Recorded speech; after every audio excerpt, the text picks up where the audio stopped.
Shifting focus now to some breaking news coming in, and this is the Congress versus IT department fight that's taking place in courts at the Appellate Tribunal. We're now given to understand that Congress has told the tribunal that if a stay isn't granted on the IT department's moves, it will run into a financial crunch. There's an acute financial shortage, so much so that they will not be able to fight the upcoming elections. That's the claim that they're trying to make. Remember, this is over the claim that Congress had made a few days ago about IT department freezing some of its accounts. That freeze was, or that stay was temporary, is what the IT department had also come out and confirmed post that development. But now in court, what the Congress is claiming is that elections are just around the corner. There is acute financial crunch that the Congress party is facing.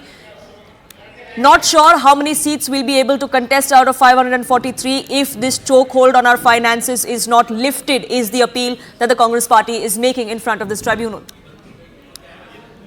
Ananya, my colleague, joining us live, getting us more details. What are the arguments that are being made before the tribunal, Ananya? Well, definitely the ITAT, that's the Income Tax Appellate Tribunal, is currently hearing Congress's plea for choking of their funds and also a recovery of 65 crore that was made via a demand draft by the revenue authorities. Vivek Tanka, senior advocate, is appearing for. In fact, the Congress party has constantly been arguing that if at all a stay is not granted on such proceedings, then the Congress party might choke. There's almost a 90 lakh rupee cost that every candidate incurs. There are almost 443 Lok Sabha seats. He says that I'm not sure as to how many seats will the Congress be fighting, but then if at all this is an estimate, then there is a lot of money that is required in election, and that's the reason why, if at all this particular stay is not granted by the ITAT on these proceedings that are continuing, then the Congress party might be choked with funds. He also in yesterday's hearing had said that this is an attempt to stop the Congress from contesting the Lok Sabha polls, and the democracy is somewhere or the other in a bit danger, as the largest political party won't be able to participate in the festival of democracy, that is the general election. So these are the arguments that were being made, while the Income Tax Department has constantly opposed these submissions. Mr. Zoeb Hussain appearing for. In fact, the Revenue Department has constantly argued that this is a false propaganda that is being propagated by the Congress party, because almost 3 to 4 times they had been given chances to pay back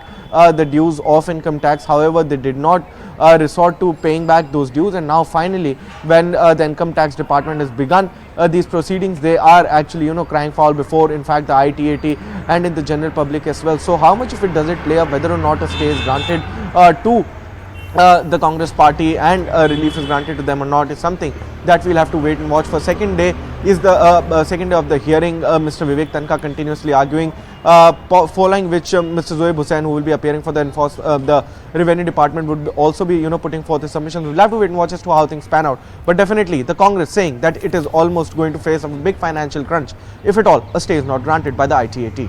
Do keep a track of what transpires before the tribunal. For the moment, Ananya, thank you so much for getting us the latest on that.